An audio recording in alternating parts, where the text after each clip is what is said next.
8:34, abril 8, 1908. La divina voluntad es continua comunión. ¿Cómo saber si un estado es voluntad de Dios? Estaba molesta por no poder recibir la comunión todos los días, y el buen Jesús, al venir, me ha dicho: «Hija mía, no quiero que ninguna cosa te dé fastidio. Es verdad que es cosa grande el recibir la comunión, pero ¿cuánto dura la unión estrecha del alma conmigo? A lo más, un cuarto de hora. Así que la cosa que te debe importar más es el deshacer completamente tu voluntad en la mía, porque para quien vive de mi voluntad, la unión estrecha conmigo no es sólo de un cuarto de hora, sino siempre, siempre. Así que mi voluntad es continua comunión con el alma, por lo tanto no una vez al día, sino todas las horas. Todos los momentos es siempre comunión para quien hace mi voluntad.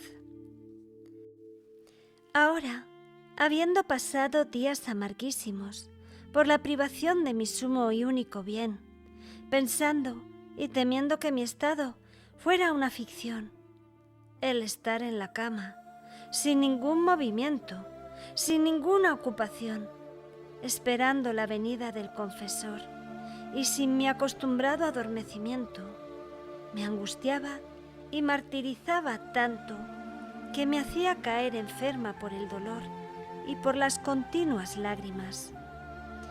Muchas veces he rogado al confesor que me diera el permiso y la obediencia de que cuando no estuviera adormecida y Jesucristo no se complaciera en participarme como víctima un misterio de su pasión, yo me pudiera sentar en la cama, según mi costumbre, y dedicarme a mi trabajo de tejer.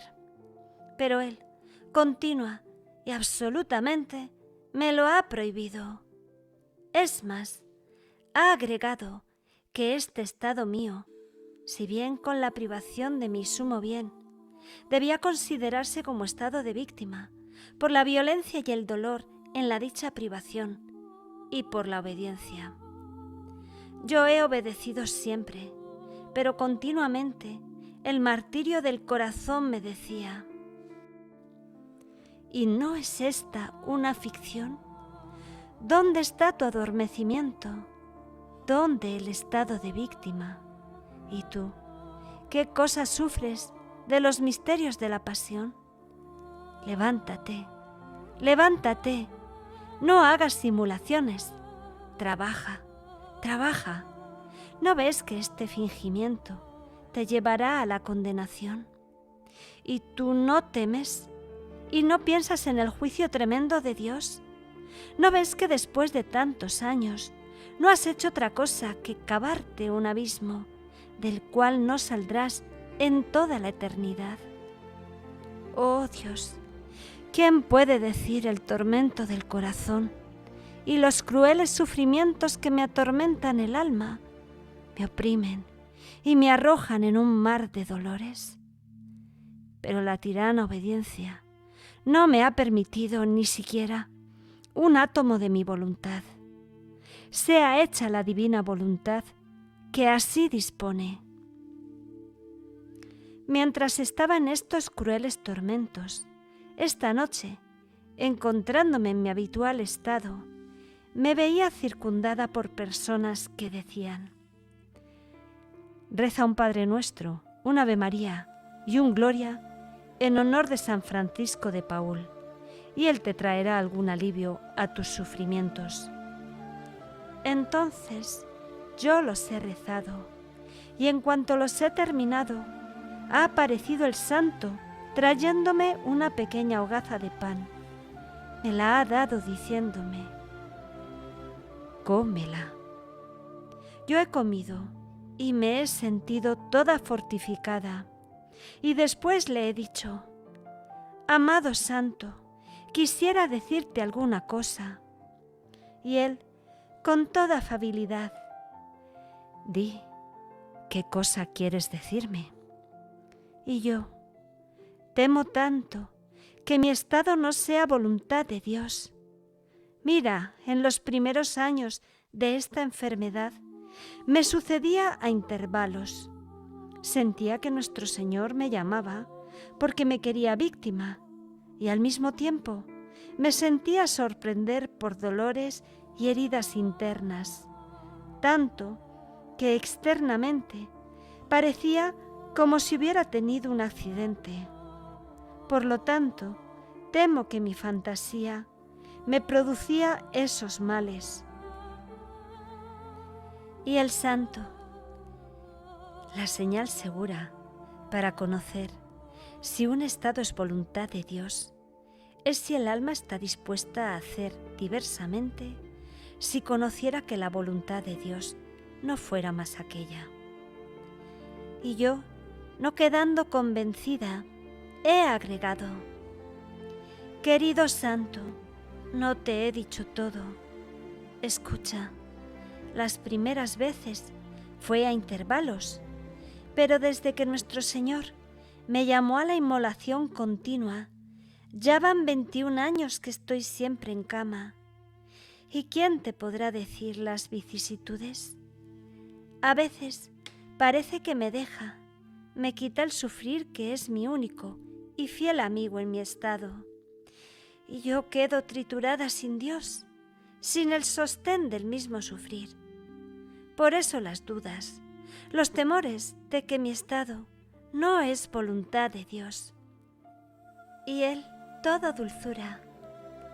Te repito lo que te dije antes. Si estás dispuesta a hacer la voluntad de Dios si la conocieras, tu estado es de su voluntad.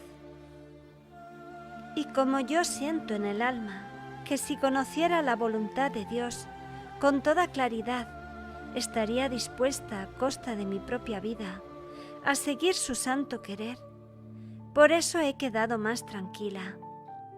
Sean siempre dadas las gracias al Señor.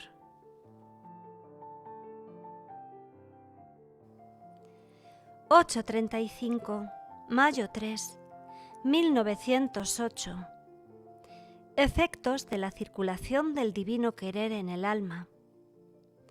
Continuando mi habitual estado, en cuanto he sentido junto a mí a nuestro Señor, me ha dicho: hija mía, en el alma que hace mi voluntad, circula mi querer en todo su ser, como le circula la sangre. Así que está en continuo contacto conmigo, con mi potencia, sabiduría, caridad, belleza. Así que toma parte en todo lo mío.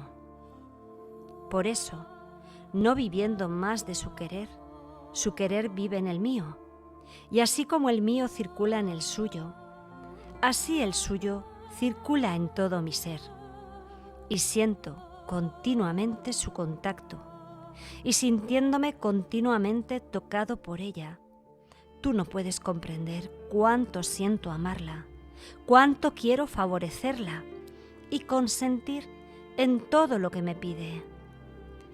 Y si se lo negase, me lo negaría a mí mismo, porque a fin de cuentas, viviendo de mi querer, no pide otra cosa que lo que quiero yo.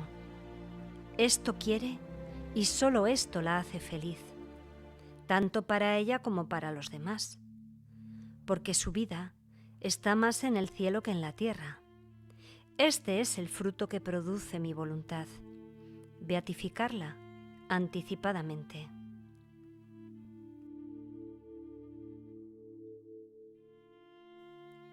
8:36, mayo 12, 1908.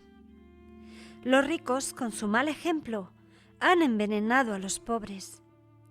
Continuando mi habitual estado, estaba rogando a nuestro Señor que se dignara poner paz en los ánimos que están todos en discordia.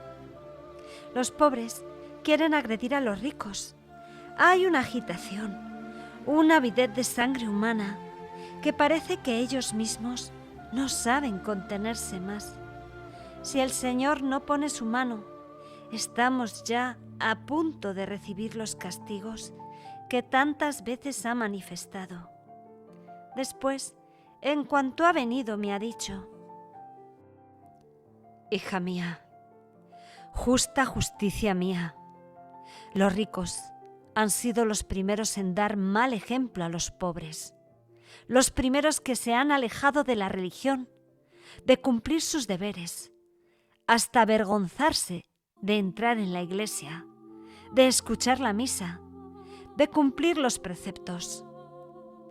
Los pobres se han nutrido de su baba venenosa y, habiéndose nutrido muy bien del veneno de su mal ejemplo, con ese mismo veneno dado por los ricos, no pudiéndolo contener más, buscan agredirlos y aun matarlos.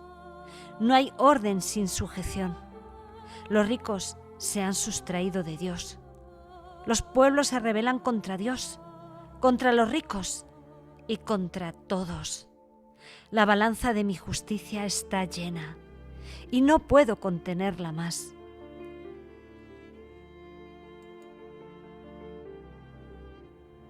«8:37, mayo 15, 1908. Ve guerras y revoluciones. Estando en mi habitual estado, me he encontrado fuera de mí misma, en medio de revoluciones. Parece que se obstinan siempre más en querer derramar sangre. Yo rogaba al Señor, y Él me ha dicho: hija mía, son 2 tempestades que los hombres están preparando, una contra el gobierno y la otra contra la Iglesia. En ese momento me parecía ver a los jefes huyendo, al rey que corría peligro de quedar prisionero y se ponía en fuga.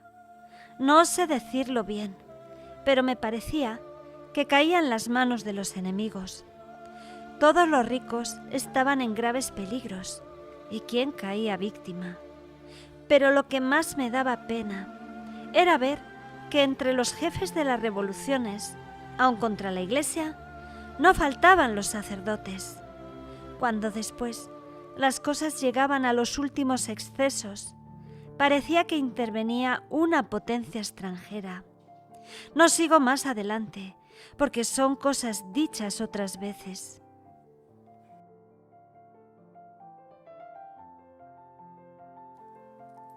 «8:38, junio 22, 1908.